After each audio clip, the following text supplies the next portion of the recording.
우리 옆 사람과 한번 인사하시죠. 처세 술이 있습니까? 민정자매 목사님 잘 보여요? 좋습니다. 센스 좋아요. 한 번 더 인사할게요. 오늘은 은혜 받읍시다. 10월 떨어지는 나뭇잎과 또 떨어지는 낙엽 사이에서 새로운 계절을 창조하시는 하나님의 은혜가 우리의 삶의 떨어짐들과 무너짐들 속에도 동일하게 임하시길 안녕으로 인사합니다. 가을이 깊어집니다. 이번 주 말고요. 다음 주면 상강입니다. 상강은 단풍이 절정이 되며 단풍이 본격적으로 시작이 되며 쾌청하고 깨끗한 공기가 어우러지는 깨끗한 절기라는 의미를 갖고 있습니다. 이 절기엔 눈에 띄게 색깔이 변화하고 모든 기운들이 변곡을 이룹니다. 그렇기에 1년 중에 이 시간을 맞이한다는 건 신압으로 축복일 줄 모릅니다. 변하지 않는 하나님, 그 하나님은 이 세상을 변하게 만드시고 창조하셨습니다. 그러니 주 안에서 있는 변화, 그런 순리들은 아름다운 곡률입니다. 한 주 동안 많은 일들이 있었습니다. 기울어진 운동장 같은 세상에서 조금은 위로가 될 만한 소식이 있었습니다. 그건 현직 부장검사가 눈물을 펑펑 흘리며 쿠팡 일용직 노동자들에게 퇴직급 미지급 사건을 무혐의로 처분했음을 자백했던 사건입니다.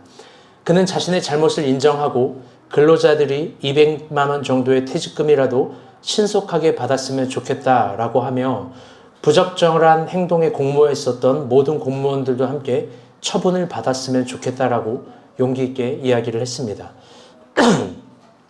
아울러 심각하게 봐야 될 사건도 이번 주에 있었습니다. 어제 캄보디아 송환이 이루어졌습니다. 64명의 한국인들은 수갑을 차고 대한민국으로 입국했고 바로 경찰서로 이송되었습니다.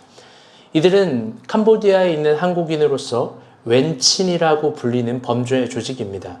이들은 보이스피싱, 전세 사기, 주식 리딩방, 로맨스 스캔 등 다양한 범죄를 저질렀습니다. 저 개인적으로 이런 범죄가 어떻게 캄보디아에서 한국까지 이루어지는지 모르겠지만 전세 사기와 주식 리딩방이 캄보디아에서 대부분 한국 사람들을 상대로 미끼를 물고 피해를 줬다고 하니 신기할 따름입니다. 그런데 오늘은 특별히 설교의 서론에서 로맨스 스캠 범죄에 대해서 조금 깊게 이야기를 나눠보려고 합니다. 로맨스 스캠 여러분 들어보셨는지 모르겠지만 저는 이번 사건을 통해서 좀 조사하면서 본격적으로 알게 되었습니다. 이 로맨스와 스캠의 합성어인데요. 피해자들에게 이성적인 관심을 가장해서 호감을 얻은 다음에 저지르는 다양한 형태의 범죄입니다. 그런데 이게 꽃뱀이랑은 매우 다릅니다. 술에 취하고 남자를 유혹해서 무언가를 얻어내는 그런 차원보다 훨씬 더 거대하고 집요합니다. 처음에는 로맨스 스캔이 SNS를 통해서 여러 가지 딥페이크 등 다양한 피해 사례가 있었지만 이번 사건을 통해서 굉장히 적극적으로 이 범죄가 발달됐다는 걸 보여줍니다. 특별히 형제들, 자매들 이거 우리 다 집중해서 들어보셔야 됩니다. 요즘에는 외국에 여행 간 한국인 여성에게 한국인 남자가 그 여행지에서 다가갑니다. 그리고 자신을 의사, 외교관, 변호사, 사업가 등등으로 모든 SNS, 지인, 홈페이지 등등등 자신의 아이디를 완벽하게 속이고 호감을 얻은 뒤 사귀고 감금하고 장기를 적출합니다. 대표적인 사건이 이번 캄보디아 사건이었고 또 벨라루스의 모델 베라크 라브초바라는 여성의 사건입니다. 그녀도 태국에서 이런 식으로 죽임을 당했습니다. 남자의 경우는 더 허망하다고 합니다. 허망할 정도로 많다고 합니다. 남자들은 젊고 예쁜 여자가 조금 상식적인 직업을 가지고 적극적으로 다가가면 툭 찌르면 넘어간다라고 합니다. 우리 형제들 조심하세요. 우리 형제들 한번 옆 사람 형제들만 인사할까요? 우린 안 통합니다. 여러분의 외모만 보고 여러분에게 반할 사람은 이 세상에 한 명도 없다라는 걸 하루 조속히 깨달았으면 좋겠습니다. 아멘? 사실 영포티에 대해서 제가 얘기하고 싶었는데 좀 생략하겠습니다. 여러분 잊지 마세요. 누구나 범죄의 대상이 될 수 있습니다. 목회를 좀 여쭙지 않게 하면서 알게 된 건 두세 사람이 한 사람을 범죄에 빠뜨리려고 노력하면 그 범죄 대상자는 절대로 범인을 이길 수 없다라는 겁니다. 사기를 치는 사람은 제대로 치기 때문입니다. 그래서 오랜만에 설교의 서론에서 이런 말을 합니다. 여러분 정신 차리세요. 제발 우리 자매들을 마찬가지입니다. 처음 만나는 사람에게 낭만을 기대하지 마세요. 잘 모르는 사람에게 로맨스를 기대하지도 마시고요. 특별히 외국에서 만나는 만남, 경기장에서 응원하다 만나는 만남, 동호회에서 활동하다 만나는 만남, 이런 만남을 조심해야 됩니다. 왜? 그 사람이 누군지 도무지 알 수 없기 때문입니다. 기호가 맞다라는 것 자체가 그 사람의 모든 걸 내 평생을 함께 할 수 있다라는 게 증명되는 거 아닙니다. 그렇기 때문에 이 이성적인 만남뿐만 아니라 사회적인 만남도 마찬가지입니다. 가장 좋은 건 다시 따라볼게요. 공동체에서 만나는 겁니다. 왜요? 여긴 검증이 되니까요. 프랑스 시인 샤를 보를레드라는 유명한 시인이 1857년 악의 꽃에서 이런 시 머리말을 썼습니다. 세상에 나를 사랑할 여자는 없다. 단 한 사람 있다면 그건 나의 엄마다. 사랑하는 여러분, 목회자로서 이야기합니다. 여러분의 엄마와 우리가 본 교인 외에는 정말로 사람 조심하시길 바랍니다. 요즘엔 정말로 더 사람을 조심해야 됩니다. 너무 쉽게 사람에게 여러분의 신뢰를 주지 않았으면 좋겠습니다. 우리가 본 교회가 서로 사랑한다라는 것과 이 세상 사람들에게 나를 내어준다라는 건 확연히 다른 차원입니다. 아멘. 이번 주 큐티도 역대하였습니다. 다들 어떠셨는지요? 이번 주 큐티는 이스라엘의 무너짐에 대해서 철저히 나오고 있습니다. 이스라엘은 신앙부터 무너집니다. 그리고 예배가 무너지니 결국 모든 이스라엘의 근간적 시스템이 무너집니다. 여러분, 예배, 신앙, 이건 그리스도인들에게 결코 대치될 수 없는 가치입니다. 결국 북이스라엘은 BC 722년 아수르의 사르곤 2세 왕에게 멸망합니다. 그런데 너무나 신기한 건 북이스라엘의 호세아라는 왕이 무너질 때 동시에 남유다에서는 히스기야라는 아주 엄청난 인물이 등장하는 거죠. 그런데 이 역사적 치환이 단순한 역사적 순환이 아닙니다. 번역한즉 악인이 나왔다고 의인이 대비돼서 등장하는 게 그 당연한 치환이 아니라는 거예요. 오히려 이 사건은 우리가 매우 긴장감 있고 예민하게 봐야 되는데요. 그 이유는 어쩌면 오늘날 어떤 시대에 오늘날 이 시대에 하나님이 등장시키는 히스기야가 우리인지도 모르기 때문입니다. 우리 본문 1절 한번 봅시다. 시작.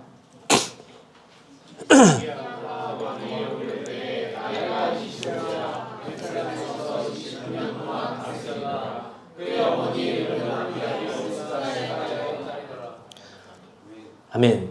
제가 이 한 본문을 설명할 텐데 이건 조금 예민하게 잘 들으셔야 됩니다. 잘 보세요. 오늘 본문은 건조하게 히스기야 나이가 25살 청년이라고 이야기를 합니다. 열왕기 하에도 그렇게 얘기하고 역대 하에도 그렇게 이야기합니다. 그런데 조금 깊게 생각해 볼 부분이 있습니다. 오늘 우리가 읽은 본문은 역대하 29장인데요. 역대하 28장을 보면 히스기야의 아버지 아하스가 나옵니다. 그런데 아하스가 20대의 왕이 되어서 16년간 남유다를 다스리고 죽었다라고 합니다. 그러면 36살에 죽은 거예요. 그렇죠? 이 정도 수학은 가능하죠, 다들? 그런데 만약에 히스기야가 25살 왕이 된다면 아하스의 나이 11살에 히스기야를 낳은 겁니다.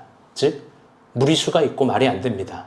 더 깊게 생각해 볼 부분이 있습니다. 그건 동시대의 북왕국 이스라엘과 남유다의 연대가 차이가 좀 난다라는 겁니다.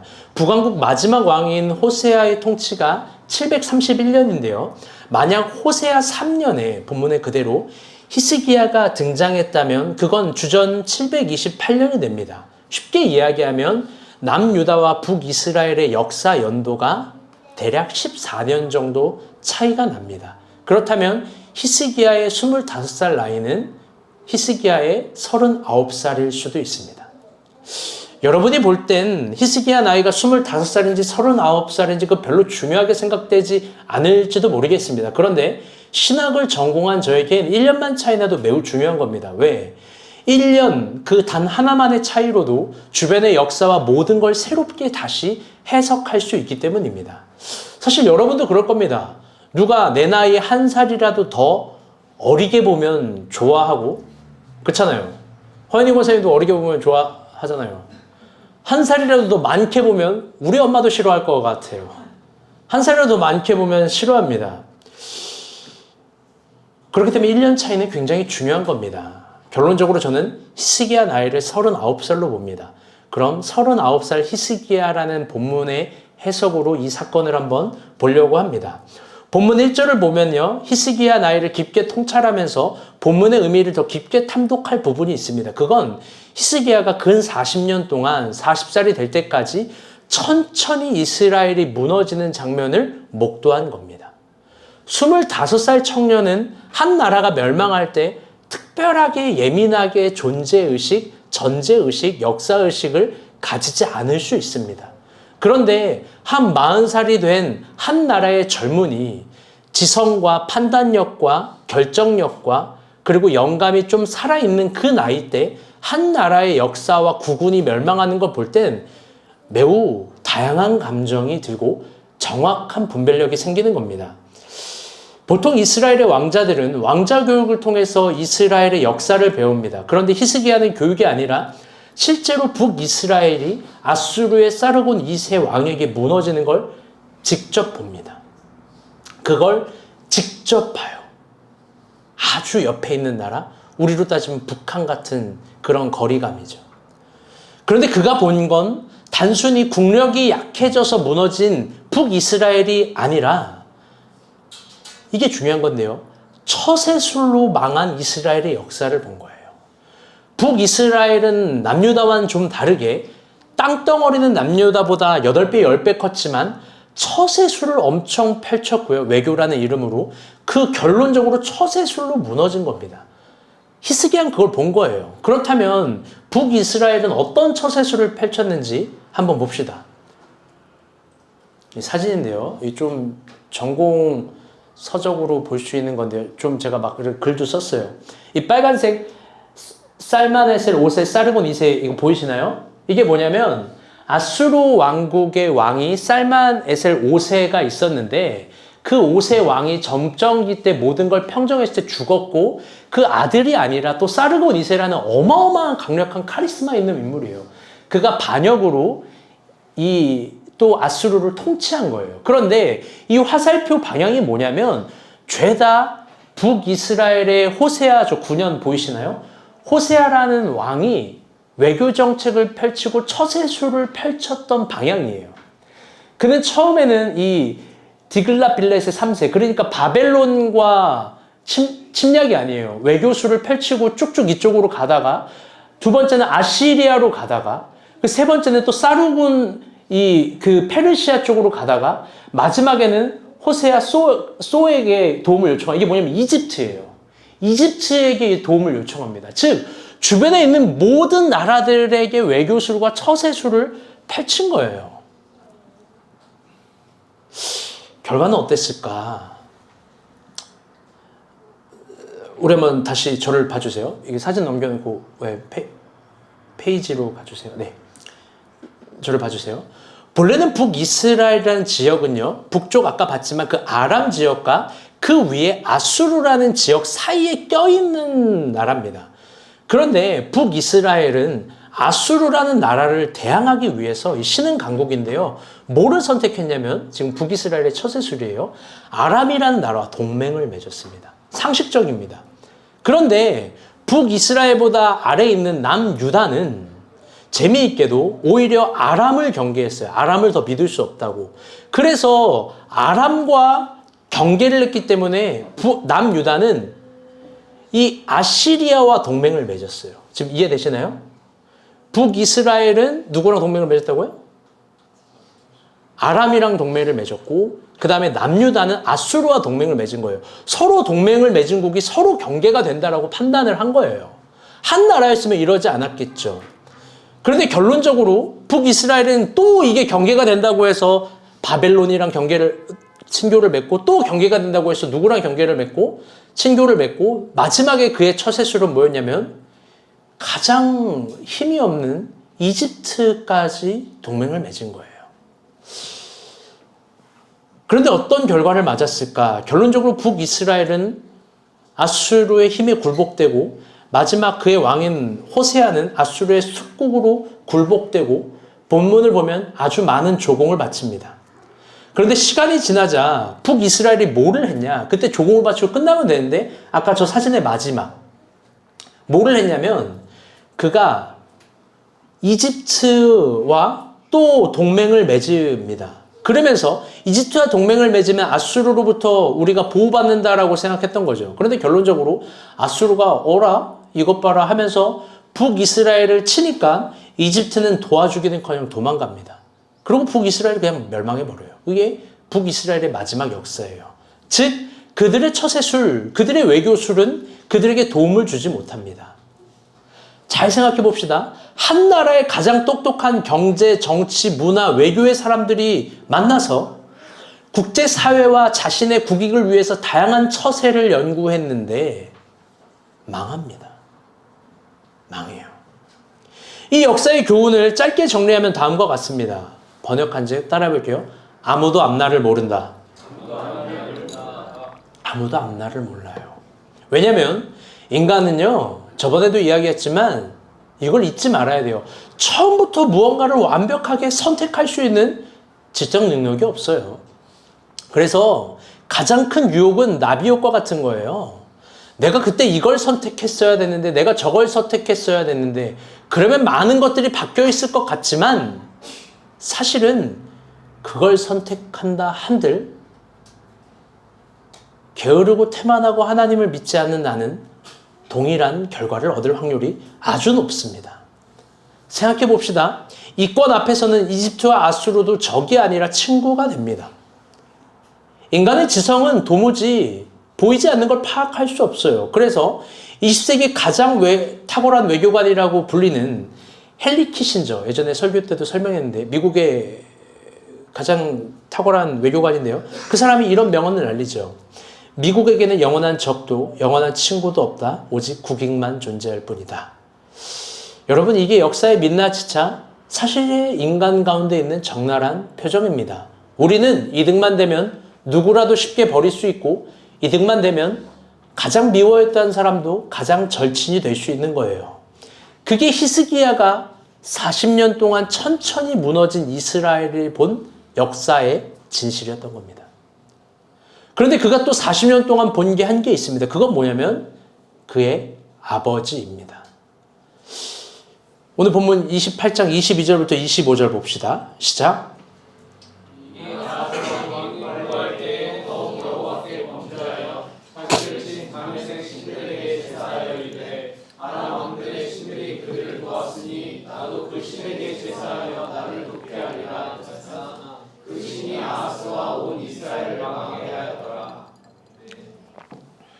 더 있어요. 24절, 25절 시작. 아스가 하나님의 전에 기구를 모아 하나님의 전에 기구를 쏘고 또 여호와의 전 군들을 갖고 예루살렘 구성마다 제단을 쌓고 그가 각 성읍에 상담을 세워 다른 신에게 분양하여 그의 조상들의 하나님 여호와를 진노하게 하였더라. 아멘. 여러분 이게 너무나 무서운 역사인데요. 23절을 천천히 보게 되면요. 23절 띄워주세요. 논리가 찬란해요.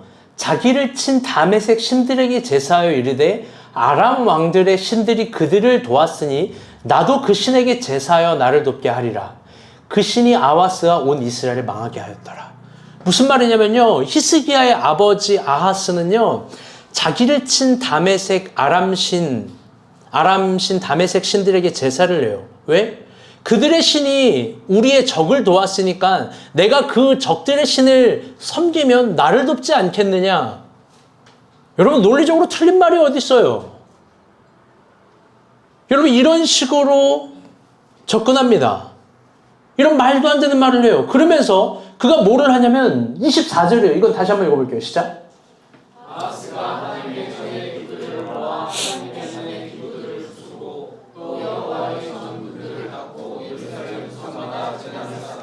아멘. 그건 뭐하냐면 그는 역대 왕 중에 아무도 하지 못한 거라는데요. 여호와의 전 문을 다 부수고 성전 기gun을 부셔버리고 레위인도 쫓아버리고 예루살렘 구석구석에서 다메섹 신상을 세웁니다.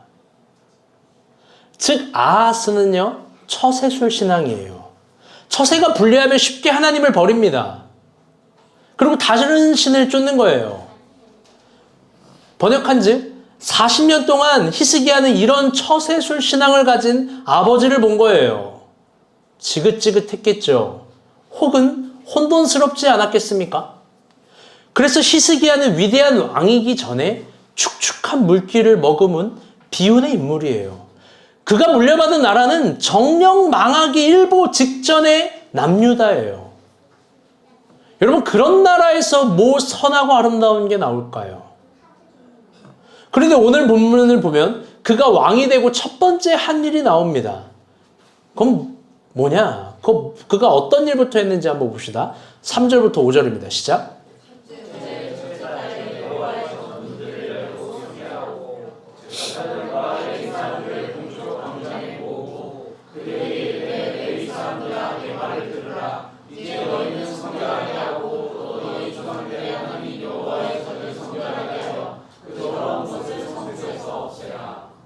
아멘. 현미자매 목사님 보면서 설교 들어요. 그가 가장 먼저 한 건 뭐냐면요. 아버지가 부셔버린 하나님의 성전을 수리한 겁니다. 두 번째는 아버지가 쫓아낸 레위인들을 다시 모은 겁니다. 세 번째는 아버지가 버린 성결함을 회복한 겁니다. 결론적으로 아버지가 버린 하나님을 다시 찾습니다. 그런데 이게 그의 아버지 아하스만의 일일까요? 아닙니다. 이건 북이스라엘이 버린 성전을 고친 거고 북이스라엘이 버린 하나님의 선지자를 다시 세운 거고 북이스라엘이 버린 하나님을 다시 찾은 겁니다.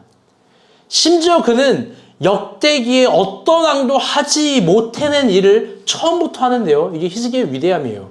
18장 열왕기 하 18장 4절입니다. 똑같은 본문을 기술하는 열왕기 하 4절이에요. 읽어주세요. 시작.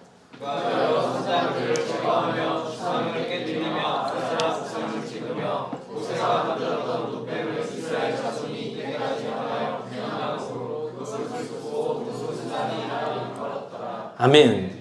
그는 아버지 아하스가 세운 모든 이스라엘의 우상들을 다 부셨거든요. 사실 여기는요 엄청난 이권 카르텔이 있었을 거예요. 종교와 정치, 신상을 만들고 또 거기에 경제적인 어떤 카르텔들. 왜냐하면 이스라엘이라는 게 뻔하거든요. 그런데 그 이권 카르텔도 다 뭉개버리고 부셔버리고 그 다음에 심지어 모세가 만들었던 놋뱀마저 부셔버립니다. 사실 이건 이스라엘의 몇 안 되는 정말 소중한 보물이에요. 왜? 이스라엘의 모세 시대 때 알죠? 광야에서 이 놋뱀을 보는 사람은 구원을 얻는다. 이걸 안 보는 사람은 죽는다. 그래서 이게 이스라엘에 남아온 몇 안 되는 아주 소중한 보물인데 딱 보니까 그게 하나님의 위치를 대신하고 있다라고 히스기야는 느낀 거예요. 그래서 뭐냐? 부셔버린 다음에 이걸 앞으로 느후수단이라 하라 합니다. 느후수단이 뭐냐면 그냥 놋조각이에요. 저거 그냥 놋조각일 뿐이야. 히스기야는 굉장히 단호합니다. 히스기야는 굉장히 정확한 행보를 가집니다. 우리가 역사를 글자로만 읽을 때는 그리고 또 이런 언어로만 들을 때는 무미건조하게 바라볼 수 있습니다. 그런데 이게 말처럼 그렇게 쉬운 일이 아니에요. 왜 그러냐? 가장 보통의 제국의 역사를 보게 되면 한 나라가 망할 때쯤에 세워진 왕들은 거의 다 굴종적이에요. 유약하고 소심하고 가볍습니다.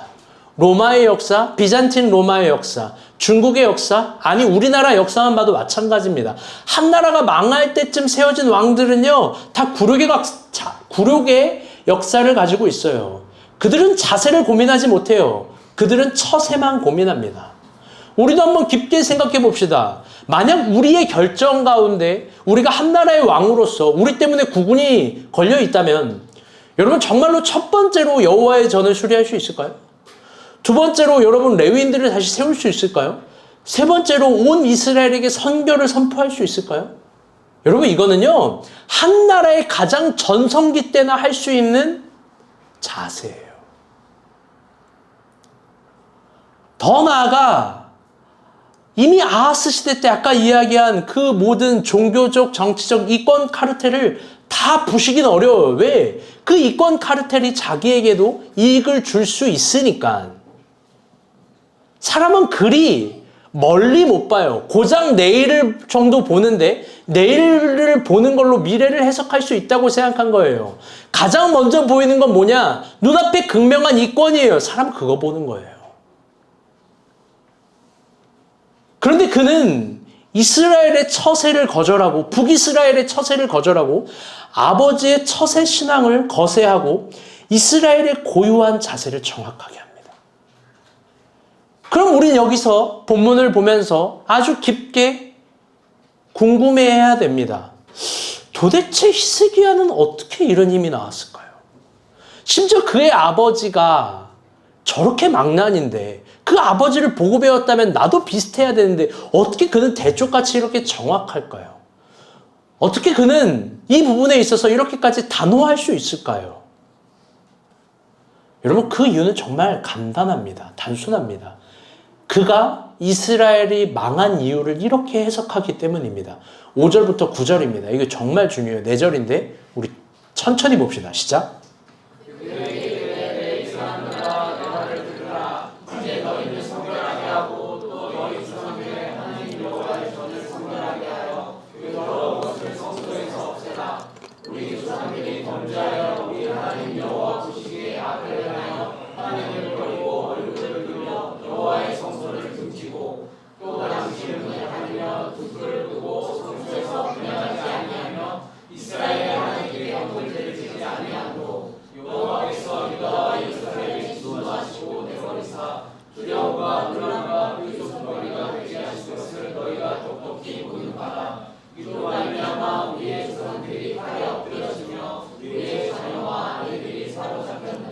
여러분 9절 말씀은 다시 한번 볼게요. 시작. 이로 말미암아 우리의 조상들이 칼에 엎드러지고 우리의 자녀와 아내들이 사로잡혔다. 그는 역사를 보면서 확신했어요.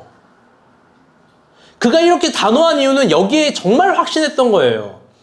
이스라엘이 망한 이유는 하나님 앞에서 망할 짓해서 망한 거예요. 이스라엘이 망한 이유는 처세술이 부족하고 외교적 결례를 범하고 국가적 국력이 약해서 그런 것이 아니라 하나님 앞에서 망할 짓을 했기 때문에 망한 겁니다. 여러분 그렇다면 오늘 설교를 들으면서 우리 한번 적용해 봅시다. 여러분 우리는 어떨까요? 우리 다 알잖아요. 망할 짓 뭔지. 여러분 망할 짓 알면서 왜 우리 망할 짓을 포기 못하는 거예요? 상황에 따른 처세로 승부를 볼 수 없다는 거 알면서 왜 신앙의 자세를 추구하지 않을까요? 도대체 왜? 그건 결국 이것 때문에 그럽니다. 다 같이 한번 따라해 볼게요. 하나님을 안 믿기 때문이다. 그건 결국 하나님을 안 믿기 때문이에요. 우리가 하나님을 믿는 차원을 이런 차원으로 이해하면 안 돼요. 핸드폰이 있다. 안 보이니까 없다. 여기 핸드폰 있는 거 난 믿어. 여러분 이런 현상학적인 게 무슨 놈의 믿음이에요? 하나님을 믿는 건 이건 당연한 차원인 거고 또 다른 차원인 거예요. 제가 최근에 참 충격적인 영상을 봤습니다. 제가 이 영상을 틀기 위해서 사전 동의까지 구했는데 오늘 현미가 많이 울고 있어가지고 내가 이걸 틀어야 되나 말아야 되나 지금 걱정이에요. 근데 한번 틀어볼게요. 소리 좀 키워주세요. 심했죠. 청년들이 처음부터. 이거는 한 대사도 걸을 게 없어. 조국법이 엄청 심했죠. 청년들이 되게 많은 교회 다녔었는데 신앙생활했던 지체들이 다 신혼과정부에 어느 순간 가 있고 나는 자꾸 누가 데려가지? 청년부의 고인물이 되어간다? 그것 때문에 개척교회로 도망친 것도 있긴 한데 핑계를 댔던 것 같아요. 아, 개척교회 다니니까 안 되겠지. 이렇게 뒤돌아봤을 때 제가 하나님께 가장 죄송한 거는 아, 이렇게 좋은 사람이 나타날 줄 알았다면 하나님도 더 열심히 예쁘게 믿고 한도 더 열심히 살았을 텐데 개척교회라서 연애를 못했던 게 아니구나. 그만큼 신앙이 없어서 그만한 믿음이 못 돼서 내가 연애를 못한 거구나.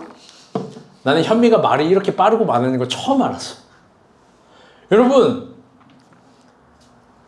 제가 이 영상을 보고 정말 충격적이었어요. 왜? 마음에 드는 말이 단 한마디도 없어요. 여러분 봐봐요. 처음에 조급함이 심했죠. 인정. 그런데 그 다음 말이 뭔지 알아요? 나는 누가 데려가나? 여러분 이게 말이 되는 거예요? 나를 누가 데려가요? 내가 나도 못 데려가는데. 그 다음 말이 이거예요. 논리가 아주 찬란해요. 개척교회로 도망쳤대요. 왜? 도망친 이유가 개척교회 다니면 안 되겠지? 자신이 결혼을 못하는 이유가 개척교회를 선택한 거예요. 그리고 개척교회를 선택하면 여러분 오해하지 마요. 이거 컨셉이에요. 각본화 되어 있는 거예요. 각본화. 개척교회에 다니면 결혼을 못할 정당한 이유를 찾기 위해서 개척교회를 선택했대요. 여러분 저는 현미가 그런 이유로 우리가 본 교회를 다니지 상상도 못했어요. 각본이에요. 각본. 여러분 대형 교회에서도 만약에 안 된다 그러면 그럼 본인 문제잖아요. 여러분 정말 더 인상적인 대사가 있어요. 하나님께 죄송한 건 이렇게 좋은 사람 나타날 줄 알았으면 하나님도 열심히 믿었을 텐데. 여러분 끝까지 믿음이 없는 거 아니에요? 그럼 나는 안 믿었다라는 거잖아. 여러분 한번 깊게 생각해 봅시다. 이렇게 좋은 사람이 어디에서 나타난 거예요? 개척교회에서 나타났어요. 그 말도 틀렸어. 여러분 우리가 본 교회 아니에요? 우리가 본 교회? 아멘? 다시 한번 강조하지만 여러분 현미 이 정도 아니에요. 각본화 된 겁니다.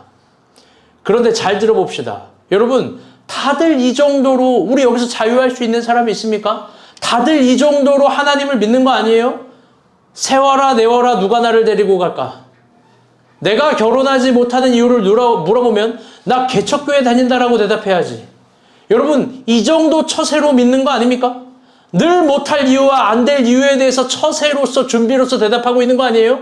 내가 못할 이유가 정확하고 안 될 이유가 정확하고 그것만 늘 정확하게 소망처럼 말하는 거 아닙니까? 여러분 그런데 잘 생각해 봐요. 그 개척교회에서 크썸을 만들어내고 섭미팅을 만들어내고 그렇게 무언가를 또 전진하는 사람도 있는 거예요. 그 사람은 지금도 꿈을 꾸죠. 처세로 믿는 게 아니라 하나님을 향한 자세로 믿는다는 거. 여러분 개척교회라서 진짜 안 되는 겁니까? 여러분 안 되는 거에는 그렇게 이유가 정확하면서 늘 되는 거에는 이유를 대지 못합니다. 사랑하는 여러분, 우리가 진정 하나님을 믿는다라는 거, 여러분 그건 무슨 말일까요? 히브리서 11장 6절 말씀 한번 봅시다. 시작.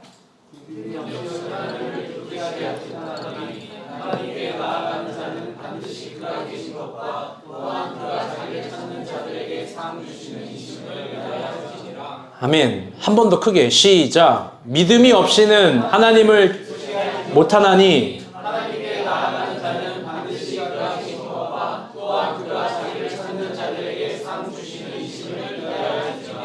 아멘. 여러분 히브리서 11장은 믿음장인데요. 히브리서 11장 6절에 믿음으로 살아간 사람들의 이야기를 하기 전에 그 사람들을 한마디로 요약한 거예요. 하나님을 믿는다는 의미는 어떤 차원이냐? 하나님을 기쁘게 하려는 다양한 사랑의 감정이 있는 거예요. 그 사랑의 코어가 없다면 하나님을 믿는 게 아니에요. 하나님을 기쁘시게 해드리고 싶어하는 그 사랑의 코어.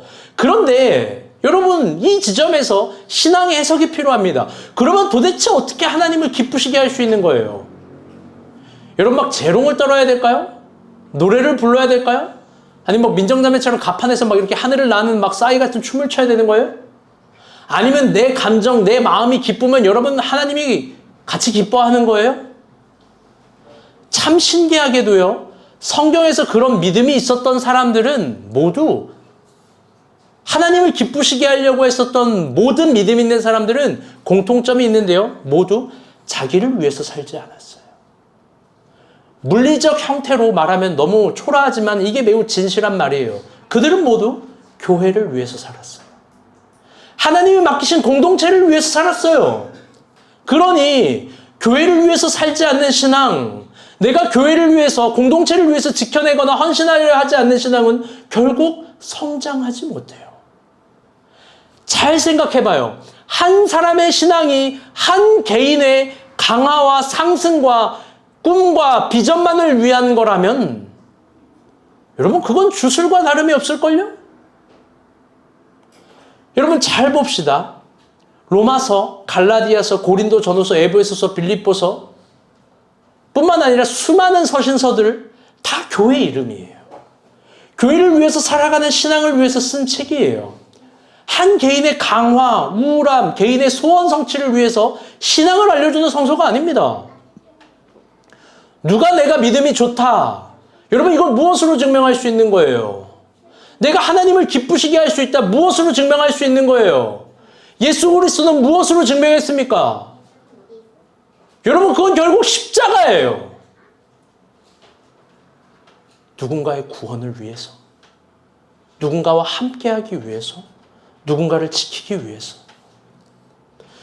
무엇보다 히브리 저자는 그렇게 하나님을 믿을 때, 지금까지 설명한 전제로서 그렇게 하나님을 기쁘시게 하려고 하는 하나님을 믿을 때 하나님이 반드시 우리를 도우시고 상 주신다라는 거에 의심이 없었어요. 아멘? 여러분 한번 물어봅시다. 여러분이 우리는 인생의 숭고한 목표를 유치하고 치졸하게 이렇게만 생각합니다. 5억을 버는 거, 10억을 버는 거, 아파트 30평을 사는 거, 외제차를 타는 거, 내가 기업을 일구는 거. 여러분들 그게 하나님의 기뻐하심이랑 도무지 뭔 상관이에요. 내가 성경을 거꾸로도 보고 뒤로도 보고 던져도 봤는데 내가 부자 되는 거랑 하나님 기뻐하시는 거랑 뭔 상관이에요. 오히려 하나님을 위해서 살아갈 때 인생은 여러분 신앙은 성취의 목표가 있는 것이 아니에요. 내가 무언가를 헌신하는 거, 무언가를 지켜내고 어떤 가치들을 위해 추구하며 나아갈 때 성서는 인생에게 참된 만족과 기쁨이 있다는 겁니다. 여러분 그러니 십자가는 결과물이 아니에요. 오늘 내가 무언가를 더 가지려고 내가 방금 표현한 물리적인 5억을 벌었다, 집을 가졌다, 차를 가졌다, 무언가를 일구었다. 여러분 그런 사람들 꽤 많거든요. 물어봐요. 과연 당신의 인생은 정말 행복한 것인가? 우리 인생은 영적인 원리를 따라 창조됐어요. 그 창조는 내가 무언가를 지키고 있을 때 인생은 행복한 거예요. 반대로 한번 물어봅시다. 저기 부산에서 오늘 오신 조한나 자매님. 부산에서 신길동까지 오고 지금 가윤이에요, 시윤이에요, 제가? 가윤이를 지키고 있어요. 행복해요, 안 행복해요? 행복한데 어제 왜 학렬형제한테 애기 맡기고 뭘 보러 갔지? 지금 표정이 안 좋아 지금. 그래 잘했어요. 한번 고은비 간사한테 물어봅시다. 아들 셋을 키우고 있는데 기뻐요, 안 기뻐요? 아들 셋 키우고 있죠. 사랑하는 여러분, 인간은 무언가를 위한 가치를 지켜낼 때 인생은 더없이 행복한 거예요. 히브리 저자는 하나님 뜻대로 할 때 하나님이 우리에게 반드시 상 주신다라는 걸 믿었어요. 이 단순한 진리는 언제나 환경을 탓하지 않고 조건을 탓하지 않아요. 그런데 대부분의 사람들은 그렇게 하나님을 안 믿어요.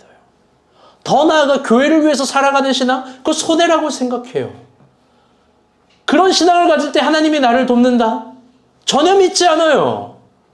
번역한즉 새로운 삶의 탄생, 새로운 삶의 에너지, 새로운 삶의 목표, 그거 절대 안 믿어요. 그리고 고작 머리도 안 좋은 사람이 머리를 쓰면서 하는 게 뭐냐면 결국 선택한다는 건 대세와 처세예요. 나에게 조금 더 유리한 것과 불리한 것. 북이스라엘처럼요. 제가 이제부터 정말 소름 돋는 이야기를 해드릴 거예요. 그건 뭐냐?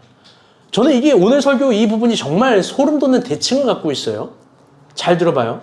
제가 지난주에 아주 오래된 제 지인을 만났어요. 그분의 나이는 42살이에요.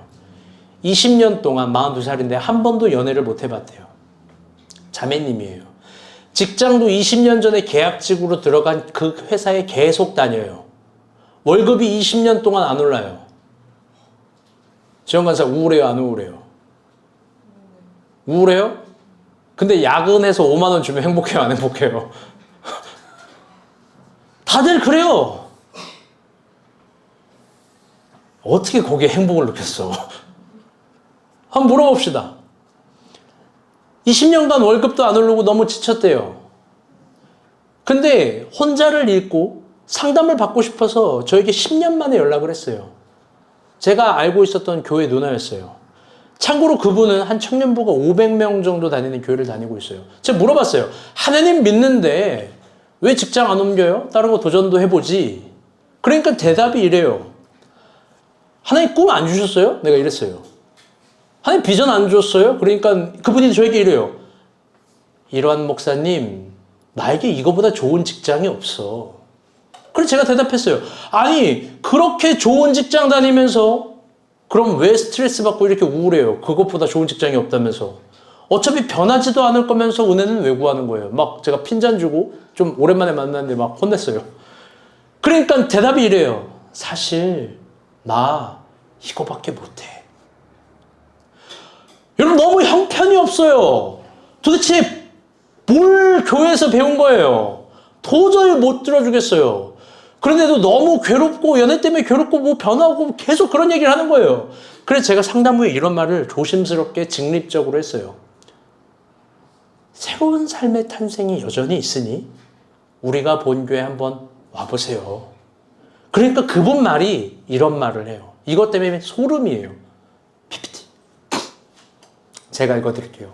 그래도 청년이 많은 여기에 남아야 나를 데려가 줄 남자를 만나지 내 직장도 사랑해주고 내 나이도 사랑해주고 내 외모들 사랑해줄 사람을 만나겠지. 언젠간 나타나겠지. 저는 이걸 듣고 참 기분이 나쁘고 별로였는데 크썸 영상에 저게 딱 올라오길래 야 이건 어떻게 된 건가. 사랑하는 여러분 정말 소름 돋았어요. 여러분 근데 대부분 다 저러고 있는 거 아닐까요? 너무나 마음에 안 드는 표현이에요. 나를 누가 데려가요? 내가 데려갈 사람은 난데 나를 데려가 주실 분은 하나님인데. 여러분 연미자매가 했던 아주 명언이 있어요. 결혼 정년기의 여자는 세상에서 제일 무섭습니다. 인생을 결혼 하나로만 모든 걸 앞뒤를 보는 거예요. 여러분 그런데 복음은 그러지 않아요. 혼자를 쓴 김일환 목사는 그렇게 말하지 않아요. 하나님은 우리를 혼자로 창조한 게 아니라 나로 창조했어요. 아멘? 나는 해야 될 게 많아요. 하나님 보여주신 게 많아요. 80세라도 본토 친척 아비 집을 떠날 수 있고 여전히 변화할 수 있고 하나님이 보여주신 지점은 무궁무진하고 많습니다. 아멘? 결혼은 일부예요. 정말 일부예요. 그러면서 내 인생에 할 수 있는 게 얼마나 많은데 배울 수 있는 게 얼마나 많은데 걸어갈 수 있는 길이 얼마나 많은데 여기 있으면 나를 데려다 줄 사람 만나겠지. 여러분 근데 다 저러고 믿고 있는 것 같아요. 그런데 한번 물어봅시다. 여러분 저게 믿음입니까? 제가 자주 책망하는 바 저거야말로 돌이 떡이 되게 해달라고 하며 하나님을 시험하는 거 아닐까요? 여러분 이게 정령 하나님이 상 주시는 믿음입니까? 오늘 부분에서 진짜 인상적인 부분이 있습니다. 3절 17절입니다. 읽어볼게요. 시작.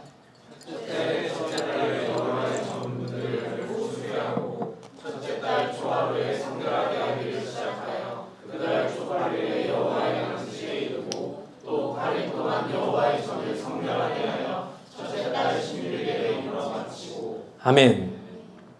히스기야가 이 일을요, 첫째 달에 시작해서 첫 달 16일에 마쳤어요. 16일. 굉장히 빨리 마친 거예요. 굉장히 많이 압박했어요. 지금 3절부터 17절을 축약해서만 읽었지만 압박합니다. 그런데 그는 왜 이렇게 빨리 끝난지 알아요? 그가 허룹송이 같은 처세가 아니라 단호한 자세로 해야 될 일이 있었기 때문에 그래요. 그건 뭐냐?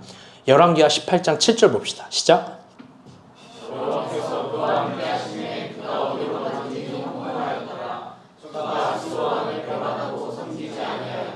아멘. 여러분 아까 말했죠? 남유다는 아수르와 친교를 했어요. 북이스라엘은 아수르와 친교를 안 해서 망했어요. 그런데 그가 아수르 왕을 배신해요. 이게 중요한 자세입니다. 만약 그가 처세를 고민하는 사람이었다면 아수르에게도 만족을 주고 하나님에게도 만족을 주고 이스라엘 백성들에게도 만족을 주고 자기를 반대하는 사람들에게 계속 만족을 주려고 했을 거예요. 그런데 그는 자세를 정확하게 합니다. 그리고 아수르를 배신해요. 성경은 그가 배신하자마자 그를 어떻게 평가하는지 알아요? 20절, 21절입니다. 시작.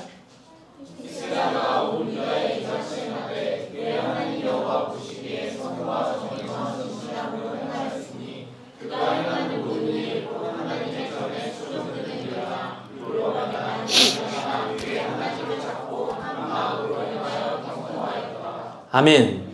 여러분, 그가 아수르를 배신하는 자세를 갖자마자 하나님은 성경은 그를 여호와 보시기에 선과 정의와 진실함으로 행했다. 열왕기, 이거는 역대한데요. 열왕기서에는 뭐라고 표현하면 그의 전후로 다윗 전후로 이와 같은 왕이 없다. 그가 하는 모든 일이 하나님께서 마음에 들었다. 이런 얘기를 합니다. 하나님이 이런 평가를 해요. 그런데 한번 봅시다. 진짜 배신을 한 아수르는 기분이 나빴을까요? 안 나빴을까요? 나쁘죠. 기분 나쁘죠.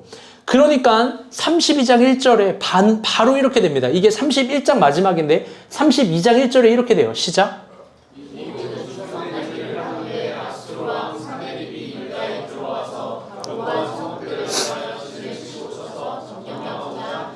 아멘. 여러분 저를 봐주세요. 성경이 참 재미있는 말을 해요. 이 모든 충성된 일을 다 한 후에 축복이 아니에요. 다시 따라볼게요. 전쟁. 여러분 하나님 앞에서 축복된 일을 다 한 후에 충성을 다 한 후에 은혜를 주신 후에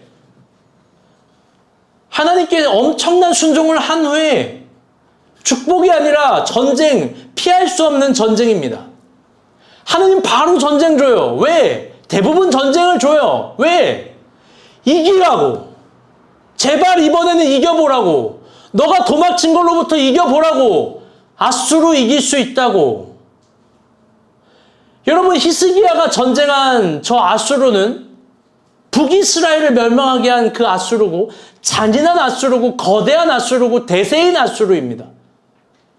여러분 그런데 히스기야는 너무나 놀라운 건 그 불리한 여건 속에서 그가 뭘 해야 할 줄 알았어요. 이게 진짜 인상적이에요. 그는 그가 해야 될 것부터 해요. 뭘 해야 될 줄 알았어요.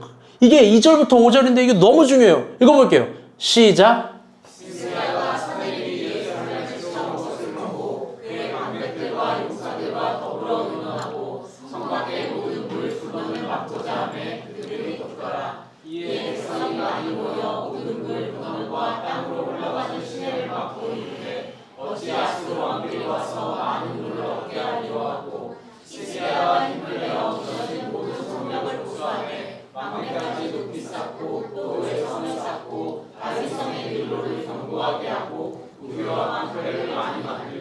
아멘. 여러분 잘 들어봐요.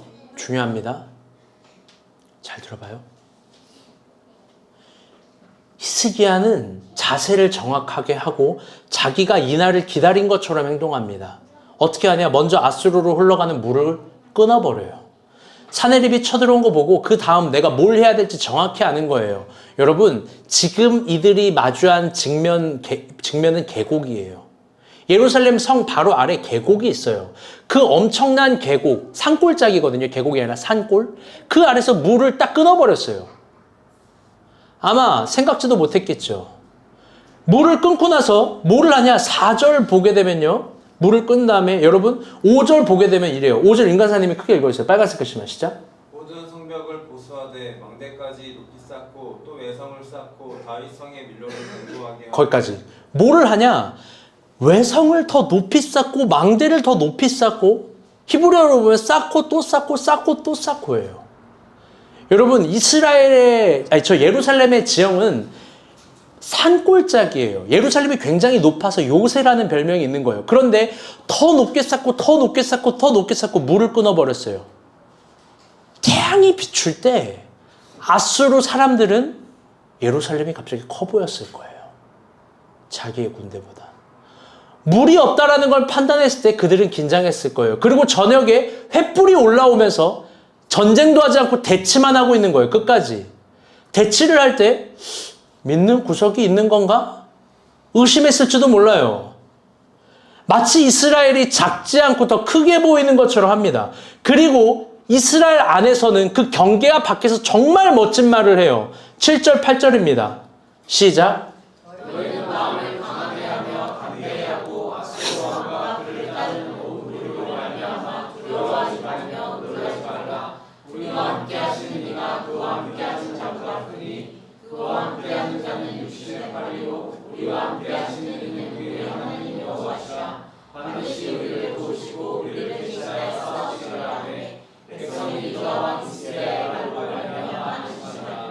아멘. 여러분, 이 본문을 너무 오늘 본문이 많아서 다 안 갖고 왔는데 이걸 어디서 하냐면요. 아수르의 사내리 군대가 듣는 그 앞에서 하고 이스라엘 백성 듣는 앞에서 하는 거예요. 마치 히스기야가 히브리서를 읽은 것처럼 이야기합니다. 하나님이 반드시 우리를 돕는다. 하나님이 반드시 우리를 돕는다. 우리와 함께 하시는 이가 저들보다 크다. 저들은 고작 육신의 팔이다. 이 본문을 더 차용해서 갖고 오면 아수르의 군대장인 랍사게라는 사람이 히스기야의 말을 듣지 말라고 막 번역해요. 그런데 이스라엘 백성들이 움직이지 않아요. 요동하지 않는다고요. 그러면서 이야기를 해요. 하나님이 반드시 우리를 도우시리라. 하나님이 반드시 우리를 도우시리라. 저들의 팔은 고작 육신일 뿐이다. 사실 저는 오늘 설교 본문을 보면서 연구하면서 이 본문을 보면서 정말 펑펑 울었어요. 하염없이 울었어요. 자료를 찾아보면 막 더 가슴이 저미고 울었어요. 왜 그런지 알아요? 사진 하나 봐요. 여러분 이게 아수르 제국이거든요. 당시 아수르가 이만큼 커요. 여러분 이 가운데 구멍 보여요? 가운데 구멍? 여러분 이게 고작 남유다예요. 지금 북이스라엘도 멸망했어요. 다 아수르라고. 아수르를 이길 수 있는 나라는 없어요. 이집트, 바벨론 다 아수르에 멸망했다고. 그런데 외치는 거예요. 하나님이 우리를 도울 거야. 하나님이 우리를 도울 거야. 저들의 팔은 고작 육신이야. 남유다가 너무 작아요. 작아도 너무 작습니다. 여러분 이럴 땐 처세가 답이에요. 머리를 숙여야 되잖아요.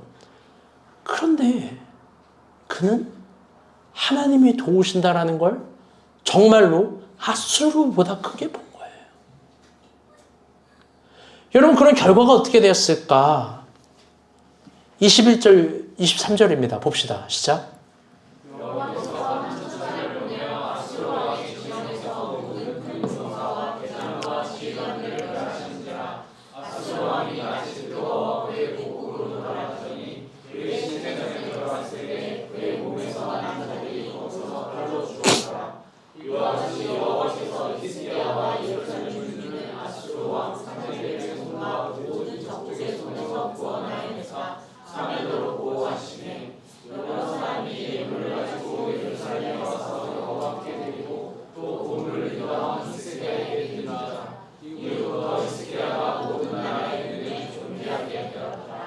아멘.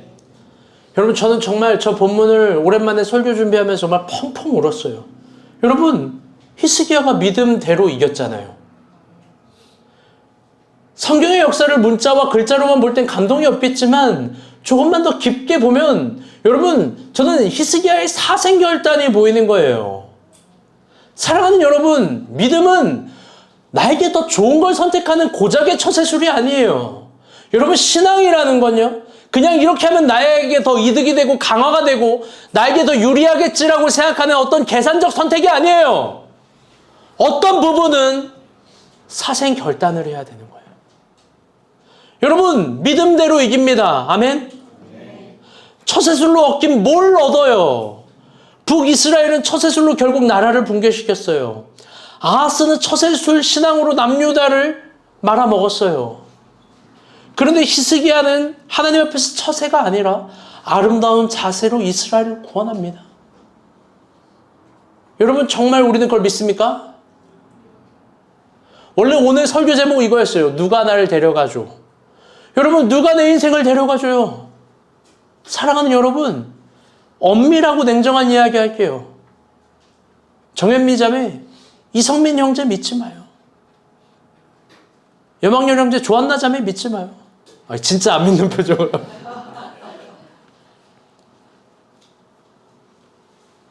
상현 형제, 고은비 자매 믿는 거 아니에요. 여러분, 그 어떤 내가 불리한 위치에 있는 것 같다라는 사람들도 마찬가지예요. 누가 뭘 믿어요? 하나님만 믿어야지. 하나님이 나를 이끌어요. 하나님이 나를 이끄는 이 부분에 진짜로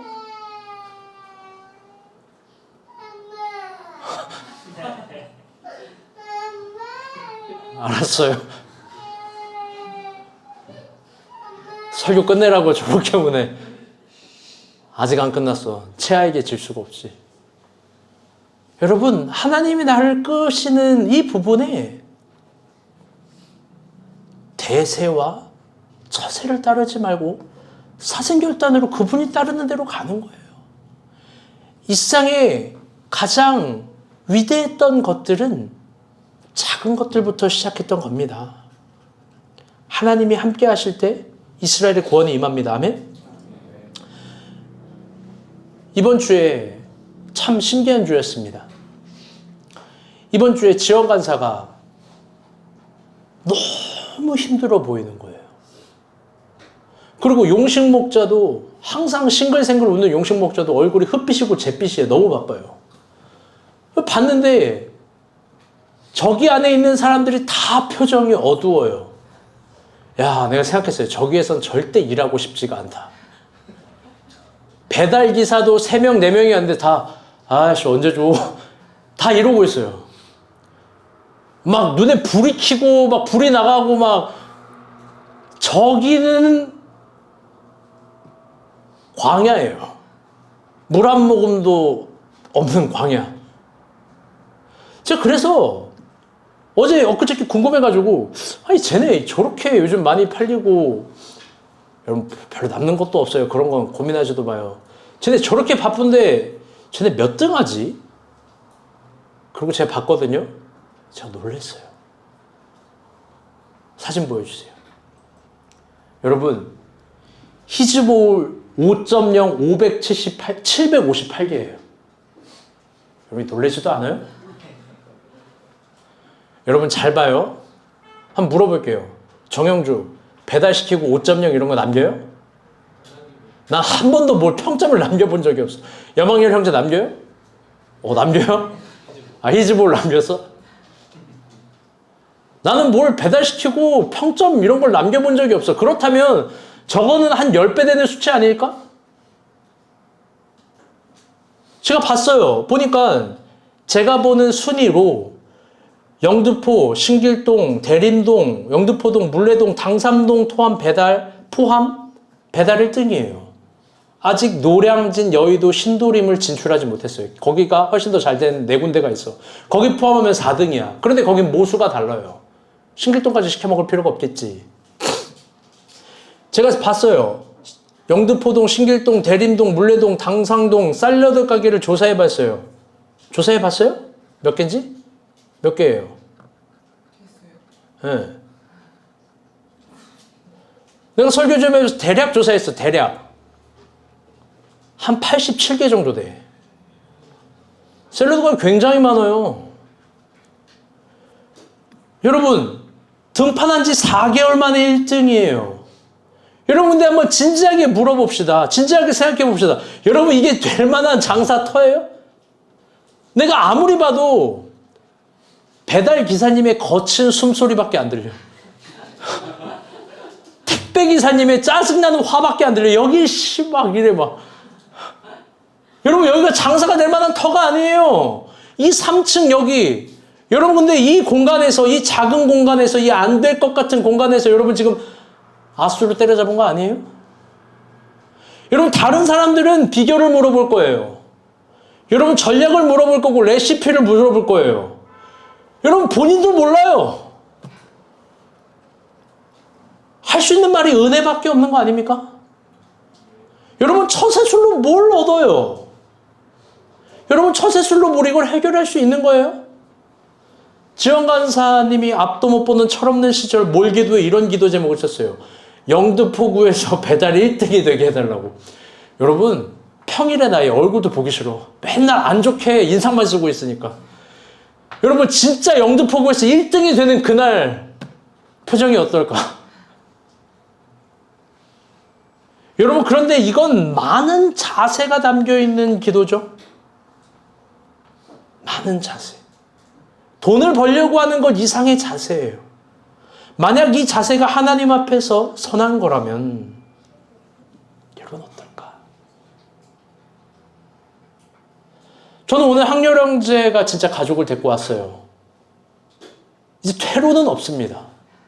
아주 좋은 자세를 가질 때예요. 이젠 죽기 살기로 정말 하나님 구하는 거예요. 아멘? 하나자매 아멘?